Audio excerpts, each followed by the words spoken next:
Wise news, খবরের সত্যাসত্য 24 ঘন্টা। বেঁচে গিয়েছে লোকসভা ভোটের দামামা। ভোটের সূচি ঘোষণার সঙ্গে সঙ্গেই লাগব হয়ে গেছে কিছু আচরণবিধি। মার্চ মাসের শুরু থেকেই প্রচার শুরু করে দিয়েছে সব দলগুলি। বিগত দুটি লোকসভা ভোটের মতোই এবারও পরিবারবাদ অন্যতম ইস্যু হতে চলেছে। কংগ্রেসের পরিবারতন্ত্রকে নিয়ে নিশানা করে বিজেপি, পাল্টা মোদির পরিবারকে নিয়েও বিরোধীরা কথা বলতে ছাড়ে না।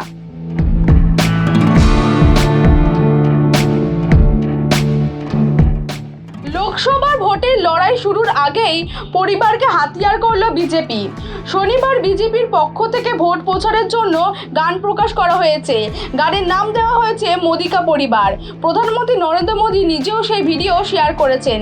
এই গানের মাধ্যমে তুলে ধরা হয়েছে গোটা দেশই মোদির পরিবার, অর্থাৎ দেশবাসীর সঙ্গে মোদির নিবিড় সম্পর্ক বোঝাতেই এই গান প্রকাশ করা হয়েছে।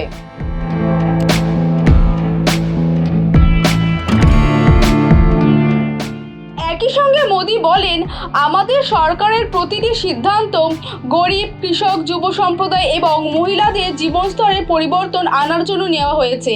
আমাদের সরকার নিরন্তর সততার সঙ্গে উন্নয়নের প্রয়াস চালিয়ে যাচ্ছে, যার সার্থক পরিণাম আমাদের চোখের সামনে রয়েছে।